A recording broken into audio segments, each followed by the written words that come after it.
या ठिकाणी आपण 50 नंबरचा क्वेश्चन सॉल्व करतोय. The metre bridge shown is in balance position with P divided by Q is equal to L1 upon L2. तर आपल्याला या ठिकाणी मीटर ब्रिज दिलेली आहे ती बॅलन्स कंडिशनमध्ये, त्याचा पी अपॉन क्यूचा जो रेशो आहे तर तो L1 अपॉन L2 आहे. तर या ठिकाणी आपल्याला ती सर्किट पण दिलेली आहे. ओके, तर या ठिकाणी आपल्याला सेल दिलेला आहे, त्यानंतर पी आणि क्यू हे दोन रेजिस्टन्स आहे. गॅलोनोमीटर कनेक्ट केलं आहे, गॅलोनोमीटरचा अदर की जॉग की, आणि त्याला ही वायर दिलेली आहे. त्याचा बॅलन्सिंग लेंथ लेफ्ट एंडपासून L1 आहे आणि राईट एंडपासून L2 आहे. तर पीच्या अक्रॉस L1 भेटतो आहे, क्यूच्या अक्रॉस L2 इतकं भेटतं आहे. तर त्याचं balance condition L1 upon L2 आहे. If we interchange the position of the galvanometer and cell, तर सेल आणि गॅलोनोमीटरची जी पोझिशन आहे ती काय करायची आपल्याला इंटरचेंज करायचं. म्हणजे या गॅलोनोमीटरच्या जागी सेल कनेक्ट करायचं, सेलच्या जागी गॅलोनोमीटर. विल द ब्रिज वर्क, तर ही ब्रिज जे आहे ते काम करेल, मीटर ब्रिज, तर ते आपल्याला फाईन करायचं आहे. If yes, what will be the balance condition, जर वर्क करत असेल तर त्याचं बॅलन्स कंडिशन काय असेल ते पण आपल्याला ठिकाणी फाईन करायचं.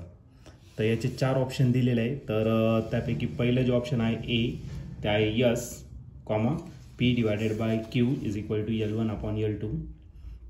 बी ऑप्शन आहे yes P divided by Q is equal to L2 minus L1 divided by L2 plus L1. C option आहे नो नल पॉईंट.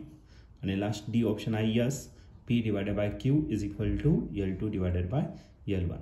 तर या 4 ऑप्शनपैकी या क्वेश्चनचं करेक्ट आन्सर काय असलं पाहिजे, तर त्यासाठी आपण याला सॉल्व करूया आणि मग डिसाईड करू. तर या क्वेश्चनमध्ये आपल्याला एक मीटर ब्रिज दिलेलं आहे आणि त्याची बॅलन्स कंडिशन दिलेली आहे. बॅलन्स पोझिशन पी रेजिस्टन्स आहे Q, P divided by Q is equal to L1 upon L2.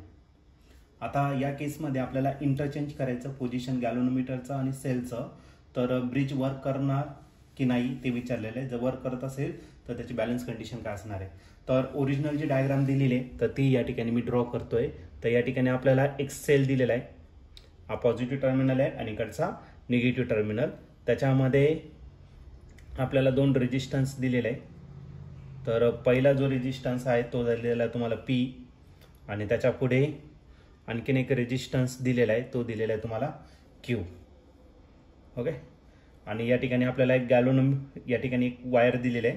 त्या वायरच्या दुसऱ्या एंडला गॅलोनोमीटर कनेक्ट करायचं आणि गॅलोनोमीटरचं अदर एंड आपण जॉकीला कनेक्ट करणार.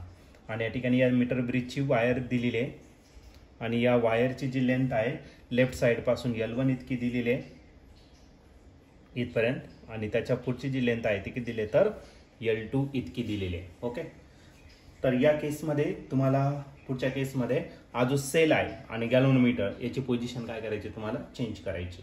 ओके, आणि याचं जी बॅलन्स कंडिशन आहे तर ती बॅलन्स कंडिशन दिलेली आहे P divided by Q is equal to L1 divided by L2. ही काय दिलेली तर आपल्याला बॅलन्स कंडिशन दिलेली आहे. आता दुसरी condition, this is first condition, he first condition दिलेली आहे. आता आपण काय करू, सेकंड कंडिशन या ठिकाणी आपण डिस्कस करणार आहे, रिड्रॉ करू. ठीक आहे, तर या ठिकाणी हा जो सेल आहे त्या सेलच्या जागी आपण काय कनेक्ट करणार आहे गॅलोनोमीटर. ओके, आणि त्यानंतर हा जो रेजिस्टन्स आहे पी तो तसाच असेल. नेक्स्ट क्यू रेजिस्टन्स जो आहे तो देखील तसाच असेल. आणि हा जो पॉईंट आहे गॅलोनोमीटरचा जो पॉईंट आहे तो कशाला कनेक्ट करायचा, it should be connected to the वायरला आपल्याला या ठिकाणी डायरेक्टली काय करायचा कनेक्ट करायचा. मग काम करू, फक्त वायरला मी काय करतो वरच्या पॉईंटला या ठिकाणी घेऊन टाकतो. ठीक आहे, ही वायर झाली आपली. आणि याला मात्र आपल्याला काय करायचं सेल कनेक्ट करायचं आहे. सेल कुठं कनेक्ट करायचा गॅलोनोमीटर, आणि याच्यामध्ये आपल्याला या ठिकाणी सेल कनेक्ट करायचा. त्याचा झाला पॉझिटिव्ह टर्मिनल, पीला आपण पॉझिटिव्ह कनेक्ट केला, निगेटिव्ह. ओके, तर या पद्धतीने आपण कनेक्ट केलेलं आहे. पी जो जंक्शन आहे त्याला काय केलं आहे पॉझिटिव्ह, आणि क्यूला जो आहे तो काय केला तर निगेटिव्ह. असं नाही पाहिजे.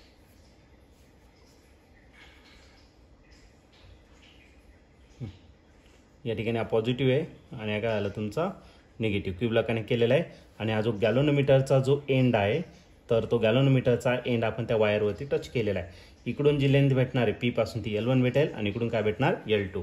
ही जी सर्किट आहे ती पुन्हा काय झाली सेम तसंच असणार आहे, बॅलन्स कंडिशन तीच असणार आहे सर्किटमधून. त्याच पद्धतीने फक्त गॅलोनोमीटर आणि सेलचं जर इंटरचेंज केलं तर या बॅलन्स पोझिशनमध्ये काही चेंज होणार नाही. सर्किट आपली वर्क होणार आहे म्हणून यस येणार. आणि आपला जो ratio P divided by Q तो सेमच असेल किती L1 डिवायडेड बाय L2.